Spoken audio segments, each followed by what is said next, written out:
तो दोस्तों आप दर्शन कर रहे हैं गुरुद्वारा नानकपुरी टांडा साहिब जो उत्तराखंड में है। सन 1554 में गुरु नानक देव जी यहाँ के लोगों की पुकार सुनकर इस जगह पर पहुंचे, क्योंकि यहाँ का पठान रुहेला पठान जो यहाँ के लोगों पर बहुत अत्याचार करता था, उनको पशुओं की तरह बेचता था।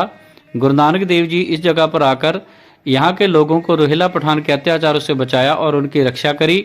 यह रमणीक स्थान रुद्रपुर से मात्र 15 किलोमीटर की दूरी पर है। आप भी इस जगह के दर्शन कीजिए। धन्यवाद।